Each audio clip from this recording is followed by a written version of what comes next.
Bible କୁ ଧରିଲା ପରେ କାହିଁକି ଆଜି ଆମମାନଙ୍କ ମନରେ ଗର୍ବ ଆସୁଛି? କାହିଁକି ସେ କ୍ରୁଶକୁ ଆମେ ଦେଖିପାରୁନୁ? କ୍ରୁଶର ମୂଲ୍ୟକୁ ଆମେ ବୁଝିପାରୁନୁ?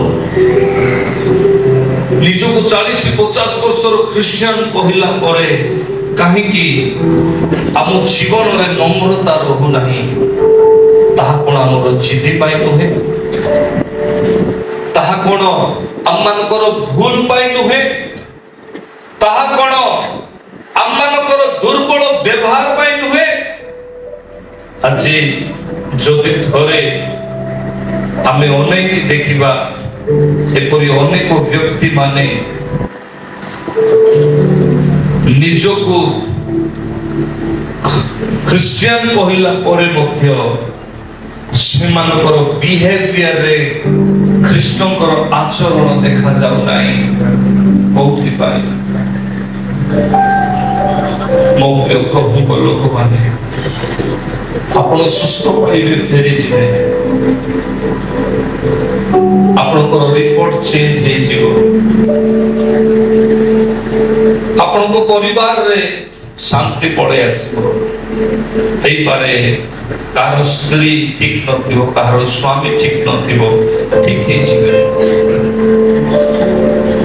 କିନ୍ତୁ ଜାଣିଛନ୍ତି, ସେ ମନୁଷ୍ୟ ରୂପ ଧାରଣ କଲେ,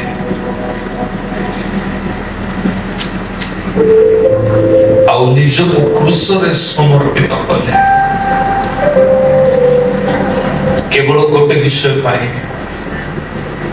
ତାଙ୍କ ସନ୍ତାନ ମାନେ ଯେପରି ଉଦ୍ଧାର ପାଇବେ। ଆଜି ଆମକୁ ସମୟ କାଢିବାକୁ ସମୟ ମିଳୁନାହିଁ।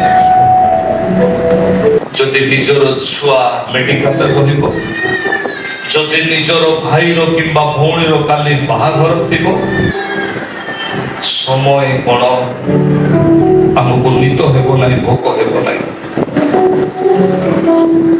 କିନ୍ତୁ ଯିଏ ଆମ ପାଇଁ କ୍ରୁଶରେ ସମର୍ପିତ ହେଇଛନ୍ତି, ଯିଏ ଆମ ପାଇଁ ନିଜ ଜୀବନକୁ ଦେଇଛନ୍ତି, ଯିଏ ଯାହାଙ୍କ ନାମରେ ଆଜି ମଧ୍ୟ ଛଟା ଉଠନ୍ତି, ଚାଲନ୍ତି, ଆଜି ମଧ୍ୟ ଅନେକ ରୋଗୀ ସୁସ୍ଥ ହୁଅନ୍ତି। କେବଳ ରୋଗୀ ନୁହେଁ, ରହିଥିବା ଅଶାନ୍ତି, ଦୁର୍ବଳତା, ଅନ୍ଧକାର, ମନ୍ଦତା ଚାଲିଯାଏ। ଆମେ ତାଙ୍କ ପାଇଁ କ'ଣ କରୁଛୁ? ଆଜି ନିଜକୁ ଥରେ ପଚାରନ୍ତୁ, ନିଜ ହୃଦୟ ମଧ୍ୟରେ ଥରେ ପଚାରନ୍ତୁ,